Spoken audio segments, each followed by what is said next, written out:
Railway job కోసం wait చేస్తున్నావా? అయితే నోటిఫికేషన్ నీకోసమే. ఎస్, ఇండియన్ రైల్వే నుండి ఒఫిషియల్గా రిక్రూట్మెంట్ వచ్చింది. పోస్ట్ నేమ్ వచ్చేసి assistant loco pilot ALP. Salary వచ్చేసి స్టార్టింగ్ ఎంత ఉంటుంది తెలుసా? 19,900 ప్లస్ అలవెన్సెస్ కూడా ఉంటాయి. ఏజ్ లిమిట్ వచ్చేసి 18 ఇయర్స్ నుంచి 30 ఇయర్స్ వరకు అప్లై చేసుకోవచ్చు. 15th May 2026 అప్లికేషన్ స్టార్ట్ అవుతుంది. లాస్ట్ డేట్ వచ్చేసి 14th June 2026. క్వాలిఫికేషన్ డీటెయిల్స్ వచ్చేసి నేను అడ్వర్టైజ్మెంట్ పోస్టర్ ఇస్తాను, స్క్రీన్ షాట్ తీసుకోండి. ఇందులో డీటెయిల్స్ మెన్షన్ చేసారు. Important points: Aadhaar verification compulsory. Detail కరెక్ట్గా ఫిల్ చేయండి అప్లికేషన్ చేసేటప్పుడు.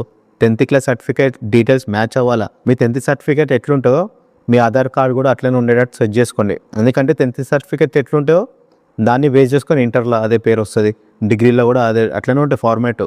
సో మీరు ఎక్కడ మీకు మిస్టేక్ వస్తుంది అంటే ఆధార్ కార్డులోనే మిస్టేక్ రావచ్చు. మన గవర్నమెంట్ జాబ్కి అప్లై చేయాలనుకుంటే మనము అప్లై చేసాం ఆఫీషియల్ వెబ్సైట్లో, సింపుల్గా వాళ్ళు రిజెక్ట్ చేసేస్తారు. ఆధార్ కార్డ్ వచ్చేసి 10th క్లాస్ నేమ్తో మ్యాచ్ కాకపోతే మన అప్లికేషన్స్ అన్నిటి నెక్స్ట్ స్టెప్కి ప్రొసీడ్ అయితే లేదు. ఒకవేళ ప్రొసీడ్ అయినా మీకు ఎగ్జామ్ హాల్ బయటనే ఆపేస్తారు. మీకు అసలు ఎగ్జామ్ కూడా రాయనియరు కొన్ని కేసెస్లో.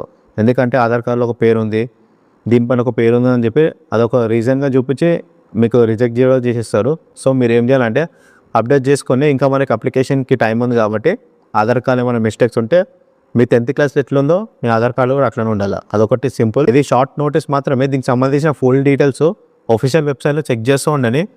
ఒకవేళ ఫుల్ డీటెయిల్స్ వస్తే మన ఛానల్లో కూడా తప్పకుండా నేను పోస్ట్ చేస్తూ ఉంటా, మీరు కూడా ఒకసారి చెక్ చేస్తూ ఉండండి.